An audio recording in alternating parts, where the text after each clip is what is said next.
Hello friends, Radhe Radhe. हमारे channel में आप सभी का स्वागत है। आज हम इस व्लॉग में जो है पूर्णिमा की व्रत कथा सुनाएंगे आपको, और हमारे कान्हा जी का भोग जो शाम को हमने लगाया था वो दिखाएंगे। और सबसे पहले आप हमारे कान्हा जी के दर्शन करिए। ये देखिए, हमारे कान्हा जी को हमने तुलसी की माला पहनाई है, क्योंकि आप सभी को पता है कि कान्हा जी को तुलसी बहुत प्रिय है, इसलिए हमने तुलसी की माला बना के पहनाई है। हमारे शालिग्राम भगवान जी, इनको भी हमने तुलसी की माला पहनाई है। वैसे आप सभी को पता ही है कि दोनों एक ही है, बस दोनों के रूप अलग अलग है, बट दोनों को तुलसी की माला बहुत ही प्रिय है। ना कि सिर्फ तुलसी की माला, बट तुलसी भी, दोनों का भोग तुलसी के बिना अधूरा होता है। ये देखिए फ्रेंड्स, ये हमने अपनी पूजा आरंभ कर दी, और ये मैंने अपने कान्हा जी को उनकी गलमाला पहनाई है। और फ्रेंड्स, एक और बात, आप सभी को जैसे कि पता है कि कान्हा जो है वो बहुत ही छोटा है, तो बीच में उसने हमको बहुत डिस्टर्ब किया था, सो आप उस चीज़ को इग्नोर कीजिएगा। चलिए आइए, अब हम व्रत कथा स्टार्ट करते हैं। आप सभी हमारे साथ गणेश भगवान जी का नाम लीजिए और कथा को आरंभ करते हैं। बोलिए श्री गणेश जी महाराज की जय। ओम श्री गणेशाय नमो नमः। बोलिए सत्यनारायण भगवान की जय। श्री सत्यनारायण भगवान की जय। पहला अध्याय। एक समय नैमिषण तीर्थ में सैन्य करी 88,000 ऋषियों ने प्राणी सूत जी से पूछा, हे प्रभु, इस कलयुग में वेद विद्या रहित मनुष्य को प्रभु भक्ति किस प्रकार मिलेगी तथा उनका उद्धार कैसे होगा। इसलिए हे मुनिश्रेष्ठ, कोई ऐसा तप कही जिससे थोड़े ही समय में पुण्य प्राप्त हो तथा मनमांचित फिल्म मिले। वह कथा सुनने की हमारी इच्छा है। सर्व शास्त्र ज्ञात श्री सूत जी बोले, हे वैष्णव में पूज्य, आप सबने सर्व प्राणियों के हित की बात पूछी है। अब मैं उस श्रेष्ठ व्रत को आप लोगों से कहूंगा जिस व्रत को नारद जी ने लक्ष्मी नारायण भगवान से कहा था। सो आप सभी ध्यान पूर्वक सुने। श्री लक्ष्मीपति ने मुनि से नारद से कहा था, एक समय योगीराज नारद जी ने दूसरों के हित की इच्छा में अनेक लोकों में घूमते हुए मृत्यु लोक में आ पहुंचे। वहां बहुत योनियों में जन्म हुए प्राय सभी मनुष्यों को अपने कर्मों के द्वारा अनेक दुखों से दुखी देखकर किसी यत्न के करने से निश्चय ही इनके दुखों का नाश हो सकेगा, ऐसा मन में सोचकर विष्णु लोक को गए। वह श्वेत वर्ण और 4 भुजाओं वाले देव के ईश नारायण को, जिनके हाथों में शंख, गदा, चक्र तथा पद्म थे तथा बनमाला पहने हुए थे, देखकर सुस्ती करने लगे। हे भगवान, आप अत्यंत शक्ति से संपन्न हैं, मन तथा वाणी भी आपको नहीं पा सकती। आपका आदि मध्य और अंत निर्गुण स्वरूप सृष्टि से अधिभुक्ति व भक्तों के दुखों को नष्ट करने वाला है। आपको मेरा नमस्कार है। नारद जी के इस प्रकार की सुस्ती सुनकर विष्णु भगवान बोले, हे मुनिश्रेष्ठ, आपके मन में क्या है? यहाँ आपका किस काम के लिए आगमन हुआ है? निसंकोच होकर कहो। तब नारद मुनि बोले, मृत्यु लोक में सब मनुष्य जो अनेक योनियों में पैदा हुए हैं, अपने अपने कर्मों के द्वारा नाना प्रकार के दुखों से दुखी हो रहे हैं। ए नाथ, मुझ पर दया रखते हैं तो बतलाइए कि उन मनुष्यों के दुख थोड़े ही पतन से कैसे दूर हो सकते हैं। श्री भगवान जी बोले, हे नारद, मनुष्य की भलाई के लिए तुमने यह बहुत अच्छी बात पूछी। जिस काम के करने से मनुष्य मोह से छूट जाता है वह मैं कहता हूँ, सो ध्यान से सुने। बहुत पुण्य को देने वाला स्वर्ग तथा मृत्यु लोक दोनों में एक दुर्लभ एक व्रत है। आज मैं प्रेमवश होकर आप लोगों से कहता हूँ, सत्यनारायण भगवान का व्रत अच्छी तरह विधि पूर्वक करके मनुष्य तुरंत ही यह सुख भोग कर मरने को मोक्ष को प्राप्त होता है। श्री भगवान के वचन सुनकर नारद मुनि बोले कि उस व्रत का क्या फल है, क्या विधान है, और किसने यह व्रत किया और किस दिन यह व्रत करना चाहिए, सो विस्तार से कहो। भगवान बोले, दुख शोक आदि को दूर करने वाला, धन धान्य को बढ़ाने वाला, सौभाग्य तथा संतान को देने वाला, सब स्थानों पर विजयी करने वाला, भक्ति और श्रद्धा के साथ किसी दिन मनुष्य श्री सत्यनारायण की शाम के समय ब्राह्मणों और बंधुओं के साथ धर्म पढ़ने होकर पूजा करे, भक्ति भाव से सवैये दे, नैवेद्य केले का फल, घी, दूध और गेहूं का आटा लेवे, गेहूं के अभाव में साठी का चूर्ण, शक्कर तथा गुड़ ले और सब भक्षण योग्य पदार्थ जमा करके सवैये को अर्पण कर देवे, बंधुओं सहित भोजन करावे, भक्ति के साथ स्वयं भोजन करे, नृत्य गीत आदि का आचरण कर सत्यनारायण भगवान को समर्पण कर समस्त समय व्यतीत करे।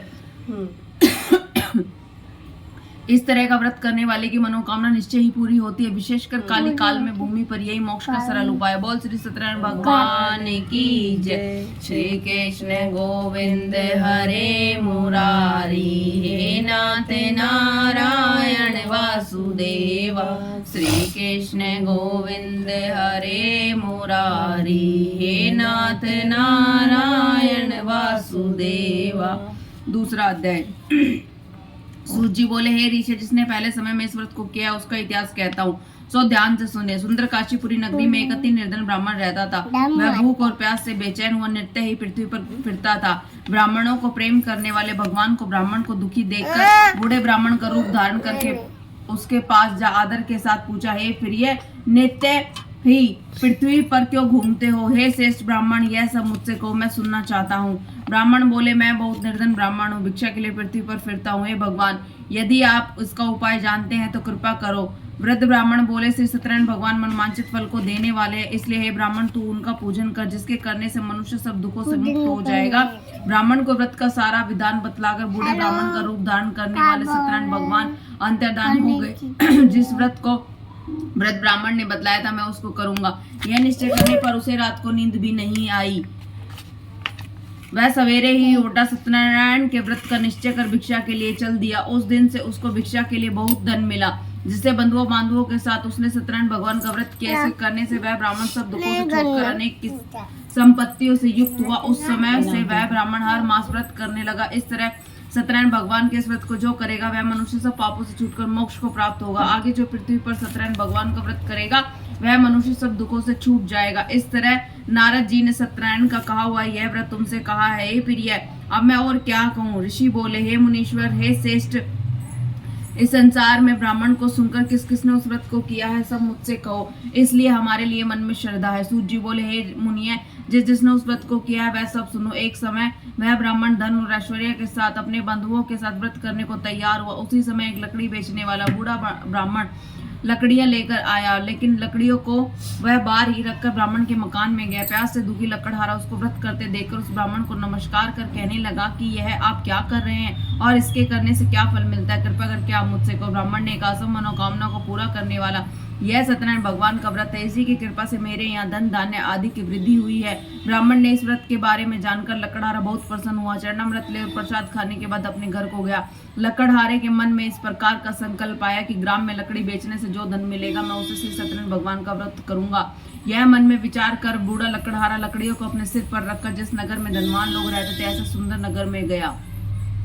उस रोज वहां उसे उन लकड़ियों का दाम पहले से चौगुना मिला। तब बूढ़े लकड़हारा दाम ले और अति प्रसन्न होकर पक्के केले की फली, शक्कर, घी, दूध और दही, गेहूं का आटा इत्यादि श्री सत्यनारायण भगवान के व्रत की कुल सामग्रियों को लेकर घर को गया। फिर उसने अपने भाइयों को बुलाकर विधि के साथ भगवान जी का पूजन किया और व्रत किया। व्रत के प्रभाव से बूढ़ा लकड़हारा धन पुत्र आदि से युक्त हुआ और संसार के समक्ष सुख भोगकर बैकुंठ को चला गया। बोल श्री सत्यनारायण भगवान की जय। श्री कृष्ण गोविंद हरे मुरारी, हे नाथ नारायण वासुदेवा। श्री कृष्ण गोविंद हरे मुरारी, हे नाथ नारायण वासुदेवा। तीसरा अध्याय। सूत जी बोले, हे श्री श्रेष्ठ मुनि ब्राह्मण, अब मैं आगे की कथा कहता हूँ, सो ध्यान से सुने। पहले समय उल्कमुख नाम का एक बुद्धिमान राजा था। वह सत्यवक्ता और जितेंद्रिय था। प्रतिदेव देव स्थानों पर जाता था तथा गरीबों को धन देकर उनके कष्ट दूर करता था। उनकी पत्नी कमल के समान मुख वाली और सती सावित्री थी। भद्रशील नदी के तट पर उन दोनों ने सत्यनारायण देव का व्रत किया। उस समय से वह एक साधु नाम का वैश्य आया। उसके पास व्यापार के लिए बहुत सा धन था। नाव को किनारे पर ठहराकर राजा के पास गया और राजा को व्रत करते देखकर विनय के साथ पूछने लगा, हे राजन, भक्ति युक्त चिंती है, आप क्या कर रहे हैं? मेरी सुनने की इच्छा है, आप मुझे बतलाइए। राजा बोले, हे साधु, अपने बंधुओं के साथ पुत्रदी की प्राप्ति के लिए यह महाशक्ति सत्यनारायण भगवान का व्रत व पूजन किया जा रहा है। राजा के वचन सुनकर साधु आदर के साथ बोले, हे राजन, मुझे इसका सब विधान कहो। मेरे भी कोई संतान नहीं है तो मैं आपकी कथा के अनुसार इस व्रत को करूंगा। राजा ने सब विधान सुनवाकर व्यापार में निवृत्त हो वह आनंद के साथ घर गया। साधु ने अपनी स्त्री से संतान देने वाले उस व्रत का समाचार सुनाया और कहा कि जब मेरे कोई संतान होगी तब मैं इस व्रत को करूंगा। साधु के ऐसे वचन सुनकर अपनी स्त्री लीलावती को कहे। एक दिन उसकी स्त्री लीलावती पति के साथ आनंदित हो संसारिक धर्म में प्रवृत्त होकर सत्यनारायण भगवान की कृपा से गर्भवती हो गई तथा 10वें महीने में उसके उदर से एक सुंदर कन्या का जन्म हुआ। दिनों दिन वह इस तरह बढ़ने लगी जैसे शुक्ल पक्ष का चंद्रमा बढ़ता है। कन्या का नाम कलावती रख दिया गया। तब लीलावती ने मीठे शब्दों में अपने पति से कहा कि आपने जो संकल्प लिया था कि भगवान का उत्तम व्रत करेंगे, अब आप उसे पूरा करिए। साधु बोले, हे प्रिय, इसके विवाह पर करूंगा। अपनी पत्नी को आश्वासन दे और वह नगर को गया। कलावती पितृ ग्रह में वृद्धि हो गई। और साधु ने जब नगर में सखियों के साथ अपनी पुत्री को देखा तो तुरंत ही दूत बुलाकर कहा कि पुत्री के वास्ते कोई सुयोग वर देख कर लाओ। साधु की आज्ञा पाकर दूत कंचन नगर पहुंचे और वहां पर बड़ी खोज कर और देखभाल कर लड़की के वास्ते सुयोगवाणी पुत्र ले आए। उस सोया लड़के को देखकर साधु ने अपने भाई बांधवों सहित प्रसन्नचित अपनी पुत्री का विवाह उसके साथ कर दिया गया। किंतु दुर्भाग्य के समय भी विवाह के समय भी उस व्रत को करना भूल गया। तब श्री भगवान क्रोधित हो गए और श्राप दिया कि तुम्हें दुर्ना दुख प्राप्त होगा। अपने काम में कुशल साधु बानिया अपने जमात सहित समुद्र के एक समीप रतनपुर नगर पहुंचे और वहां दोनों ससुर जवाई राजा चंद्रकेतु के नगर में पहुंचे और व्यापार करने लगे। एक रोज भगवान सत्यनारायण की माया से प्रेरित कोई चोर राजा का धन चुराकर शीघ्र जा रहा था, किंतु पीछे से राजा को दूत को आते देखकर चोर ने घबराकर भागते भागते धन को वहीं छुपा दिया जहां वे ससुर जमाई ठहरे हुए थे। तब राजा ने उस साधु के वैश्य के पास राजा के धन को रखकर देखा। दोनों ने बांध कर ले गया और प्रसन्नता से दौड़ते हुए कहा, राजा के समीप जाकर बोले, ये दो चोर हम पकड़ कर लाए हैं, देख कर आज्ञा दे। राजा की आज्ञा के उनको कठिन कारावास में डाल दिया गया और उनका जो धन था उनसे छीन लिया गया। भगवान के क्रोध से वैश्य की पत्नी भी घर पर बहुत दुखी थी और घर पर जो धन था उसे चोर चुरा कर ले गए। शारीरिक व मानसिक पीड़ा एवं भूख प्यास से दुखी अति अन्न की चिंता में कलावती एक ब्राह्मण के घर गए। उसने सत्यनारायण भगवान का व्रत वहां देखा और उसने कथा सुनी तथा प्रसाद ग्रहण कर रात को घर आई। माता ने कलावती से कहा, पुत्री दिन भर तुम कहाँ रही हो, तेरे मन में क्या है? कलावती बोली, हे माता, मैंने एक ब्राह्मण के घर में सत्यनारायण भगवान का व्रत देखा है। कन्या के वचन सुनकर लीलावती भगवान के पूजन की तैयारी करने लगी। लीलावती के परिवार और बांधवों सहित भगवान का पूजन किया और वर मांगा कि मेरे पति और दामाद भी आ जावे और प्रार्थना की कि हम सबका अपराध क्षमा करो। सत्यनारायण भगवान इस व्रत से संतुष्ट हो गए और राजा चंद्रकेतु को स्वप्न में दिखाई दिया और कहा, हे राजन, दोनों बंदी वैश्य प्राय ही छोड़ दो और उनका जो धन तुमने लिया है उसे वापस कर दो, उन्हें दे दो, नहीं तो तेरा धन, राज्य, पुत्र दी सब नष्ट कर दूंगा। राजा को ऐसे वचन कहकर भगवान अंतर्धान हो गए। प्रातःकाल राजा चंद्रकेतु के सभा में अपने स्वप्न को सुनाया। दोनों वाणिक पुत्रों को कैद से मुक्त कर सभा में बुलाया। दोनों ने आते ही राजा को नमस्कार किया। राजा ने मीठे वचनों से बोले, हे महानुभाव, भाग्यवश ऐसा कठिन दुख आपको प्राप्त हुआ है, अब कोई भय नहीं है। ऐसा कहकर राजा ने उनको नए नए वस्त्र आभूषण पहनाए तथा उनका जितना धन लिया था उसे चौगुना धन दिलवाकर विदा किया। दोनों वैश्य सुखी सुखी घर पर चल दिए। बोले श्री सत्यनारायण भगवान की जय। श्री कृष्ण गोविंद हरे मुरारी, हे नाथ नारायण वासुदेवा। श्री कृष्ण गोविंद हरे मुरारी, हे नाथ नारायण वासुदेवा। चौथा अध्याय। सूत जी बोले, हे वैश्य तथा उसके जवाई ने मंगलचार करके यात्रा आरंभ की और अपने नगर को चले गए। उनकी नाव के थोड़े ही दूर पहुंचने पर दंडी वेशधारी सत्यनारायण भगवान ने वैश्य से पूछा, हे साधु वैश्य, तेरी नाव में क्या है? अभिमानिक वाणिक हंसते हुए बोले, दंडी क्यों पूछते हैं, क्या धन लेने की इच्छा है? मेरी नाव में तो बेलपत्ते भरे हैं। वैश्य कठोर वचन सुनकर भगवान ने कहा, तुम्हारे वचन सत्य हो। ऐसा कहकर दंडी वहां से चले गए और कुछ दूर जाकर समुद्र के निगारे बैठ गए। दंडी के जाने पर वैश्य ने नित्य क्रिया करने के बाद नाव को ऊंची उठी देखकर अचंबा किया तथा नाव में बेल आदि देखकर मूर्छित तो जमीन पर गिर पड़े। फिर मूर्छ खुलने पर बहुत शोक करने लगे।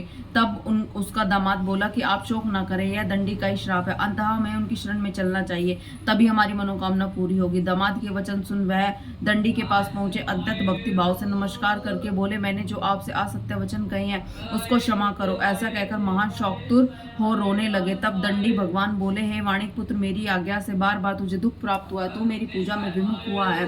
साधु बोले, हे भगवान, आपकी माया से मोहित ब्रह्मा आदि भी आपको नहीं जान सकते, तब मैं अज्ञानी कैसे जान सकता हूँ? आप प्रसन्न होइए, मैं समर्थ के अनुसार आपकी पूजा करूंगा, मेरी रक्षा करो और पहले के समान नौका में धन भर दो।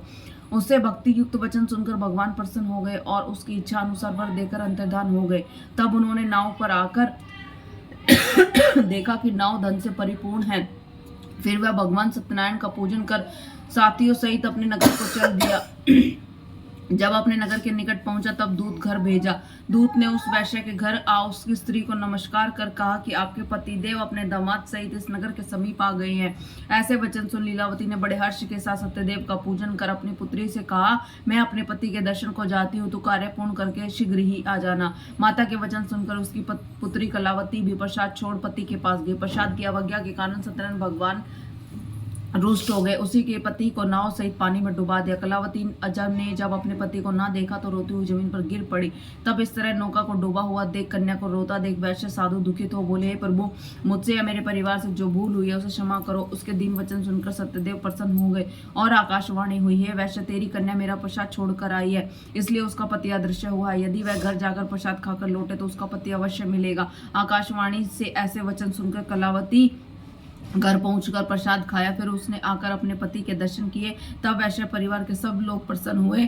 फिर वैश्य साधु वैश्य ने बंधुओं सहित सत्यदेव का विधि पूर्वक पूजन किया। उस दिन से हर पूर्णिमा व संक्रांति को सत्यनारायण का पूजन करने लगे। फिर इस सुख लोक को सुख भोगकर स्वर्ग को चले गए। बोल श्री सत्यनारायण भगवान की जय। श्री कृष्ण गोविंद हरे मुरारी, हे नाथ नारायण वासुदेवा। श्री कृष्ण गोविंद हरे मुरारी, हे नाथ नारायण वासुदेवा। 5वां अध्याय। सूत जी बोले, हे ऋषि, अब मैं एक और कथा कहता हूँ, आप लोग सुने। प्रजा पालन में लिंग दुग्ध्वज नाम का एक राजा था। उसने भगवान का प्रसाद त्याग कर बहुत दुखी पाया था। एक समय वन में जाकर पशुओं को मारकर बड़ के पेड़ के नीचे आए। उसने भक्ति भाव से ग्वालों को बंधुओं सही सत्यदेव नारायण का पूजन करते देखा। राजा अभिमानवश ना वहां गया और ना ही सत्यनारायण भगवान को नमस्कार किया। जब ग्वालों ने भगवान का प्रसाद उसके सामने रखा तो वह प्रसाद को त्याग कर अपनी सुंदर नगरी को चला गया। वहां पहुंचने पर उसने अपना सब कुछ नष्ट पाया। वह जान गया कि यह सब भगवान ने ही किया है। तब वह विश्वास कर ग्वालों के समीप गया और विधि पूर्वक भगवान का पूजन कर प्रसाद खाया। तो सत्यदेव की कृपा से जब जैसा था वैसा ही हो गया। सुख भोग कर मरने को वह स्वर्गलोक को पाया। जो मनुष्य इस परम दुर्लभ व्रत को करेगा वह भगवान की कृपा से उसे धन धान्य की प्राप्ति होगी। निर्धन धनी होते हैं, बंदी बंधन से मुक्त होते हैं, निर्भय को निर्भय हो जाता है, संतानहीनों को संतान की प्राप्ति हो जाती है। सब मनोरथ पूर्ण करने वाला अंत में वह जीव वैकुंठ धाम को जाता है। जिन्होंने पहले समय में इस व्रत को किया उनके दूसरे जन्म की कथा कहता हूँ। वृद्ध शंतानंद ने ब्राह्मण सुदामा का जन्म पाकर मोक्ष को प्राप्त किया। उल्कमुख नाम के राजा ने दशरथ होकर वैकुंठ को प्राप्त हुआ। साधु नाम के वैश्य ने मोर ध्वज बनकर अपने पुत्र को आर्य से चीरकर मोक्ष को प्राप्त किया। महाराजा दुग्ध्वज ने स्वयं भू होकर भगवान के भक्ति युक्त कर्म कर मोक्ष को प्राप्त किया। बोले श्री सत्यनारायण भगवान की जय। श्री कृष्ण गोविंद हरे मुरारी, हे नाथ नारायण वासुदेवा। श्री कृष्ण गोविंद हरे मुरारी, हे नाथ नारायण वासुदेवा। नारायण नारायण नारायण, नारायण नारायण नारायण, लक्ष्मी नारायण नारायण नारायण, विष्णु नारायण नारायण नारायण, श्रीमन नारायण नारायण नारायण, श्रीमन नारायण नारायण नारायण। बोले लक्ष्मीपति भगवान की जय, नारायण भगवान की जय। चलो आइए अब हम आरती स्टार्ट करते हैं अपने भगवान जी की। बोलेगा जी महाराज।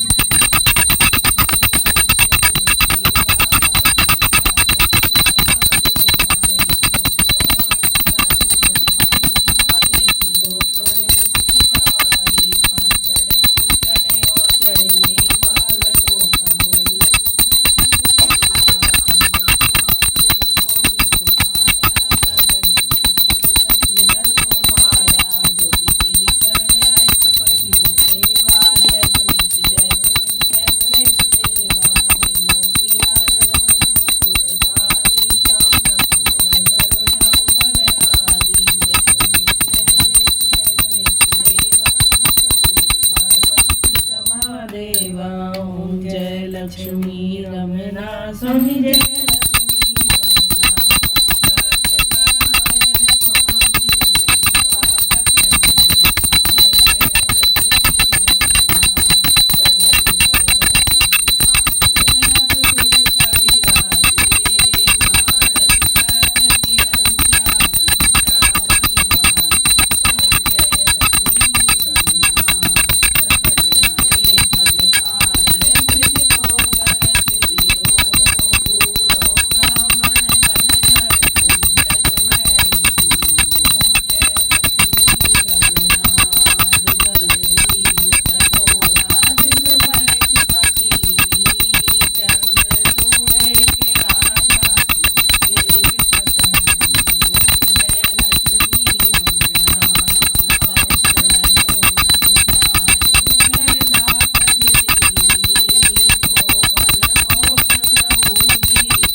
जय जय राधे श्याम हरे स्वामी, जय जय सीताराम हरे स्वामी, जय जय भोलेनाथ हरे स्वामी, जय जय महारानी हरे।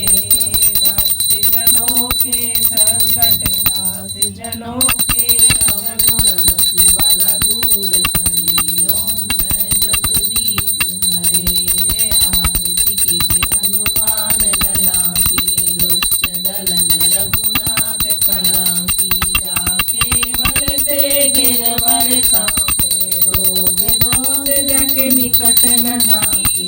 अंजनी पुत्र महाबलदाई, संतन के प्रभु सदा सहाय। बीड़ा रघुनाथ पठारे, लंका जाए सिया सुतला। लंका कोट समुद्र सिपाही, जान सुत बार नला। लक्ष्मण मूर्छित पड़े सखारे, लाए संजीवन प्राण उबारे। पैठ पताल तोड़ चमकारे, हरि रावण की भुजा उखाड़ी।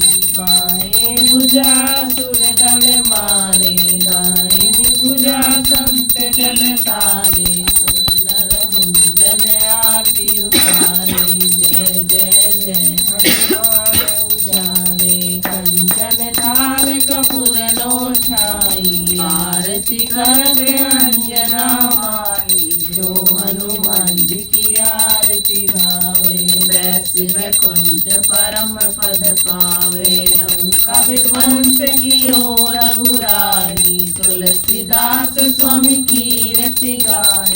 आरती कीजिए हनुमान लला की, दुष्ट दलन रघुनाथ कला की। लागे लाली लगे लटपट लाल मोर, वज्र के दाम दलो। जय जय जय जय राम, प्राण जय जय राम, भंडार जय जय राम।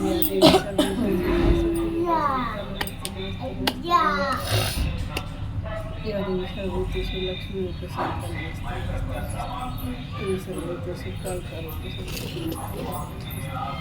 तुम दुर्गाय नमः, तुम दुर्गाय नमः, तुम दुर्गाय। राधा कृष्ण राधा कृष्ण। हर हर भोले, हर हर भोले, हर हर भोले। जय श्री राधे, जय जय श्री राधे। लगाओ भोग लगाओ। आओ आओ रसिया, भोग लगाओ रसिया, मेरा भोग करो स्वीकार। मैं रुचि रुचि भोग लगाऊं, दुर्योधन की मेवा त्यागी। साग विदुर घर खाओ, मेरे मोहन साग विदुर खाओ। ऐसा भोग लगाओ मेरे मोहन, सब अमृत हो। मैं वारी जाऊँ सब अमृत हो। आइए फ्रेंड्स, अब हम आपको दिखाते हैं कि हमने शाम के समय कान्हा जी के भोग में क्या क्या बनाया है। ये देखिए फ्रेंड्स, ये हमने पूरी बनाई है और आलू छोले की सब्ज़ी बनाई है और कान्हा जी के लिए खीर बनाई है, क्योंकि कान्हा जी को खीर बहुत पसंद है। और साथ ही में हमने जो है तुलसी के पत्ते भोग में ज़रूर रखे हैं, क्योंकि विदाउट तुलसी कान्हा जी का भोग संपूर्ण नहीं होता। तो ये देखिए फ्रेंड्स, और हमने शाम की आरती कर ली है। हमने आरती इसलिए रिकॉर्ड नहीं की क्योंकि सुबह भी वही सेम आरती थी। अब आइए हम भोग लगाते हैं अपने भगवान जी को। ये देखिए हमारे लड्डू गोपाल जी खीर का भोग लगाएंगे और हलवा पूरी का भोग लगाएंगे। और जैसा कि आप सभी जानते हैं कि कान्हा जी के भोग में लहसुन प्याज नहीं डलता, इसलिए हमने भी लहसुन प्याज नहीं डाला है। और फिर हमारा फास्ट भी था और फास्ट के दिन हम लहसुन प्याज नहीं खाते हैं, इसीलिए हमने बिल्कुल सात्विक खाना बनाया है अपने कान्हा जी के लिए और हम सब के लिए। लगा लो भोग नंद के लाला जी, अंत न जानू मैं तो पांत न जानू मैं तो सब कुछ तुमको मानू। तुम पूजने भोग नंद के लाला जी, आओ आओ लो भोग नंद के लाला जी। मुकुट सुन मुरली वार। चुप के भोग लगा लेना तो हंसी करेंगे मेरी लोग के लाला जी। आओ आओ लगा लो भोग नंद के लाला जी। पांत न जानू मैं तो पांत न जानू, मैं तो सब कुछ तुमको मानू। तुम पूजन के योग नंद के लाला जी। आओ आओ लगा ओ भोग नंद के लाला जी। भोग लगे भगवान को भोग अमर हो जाए, जो कोई समृत को खाए वो ही अमर हो।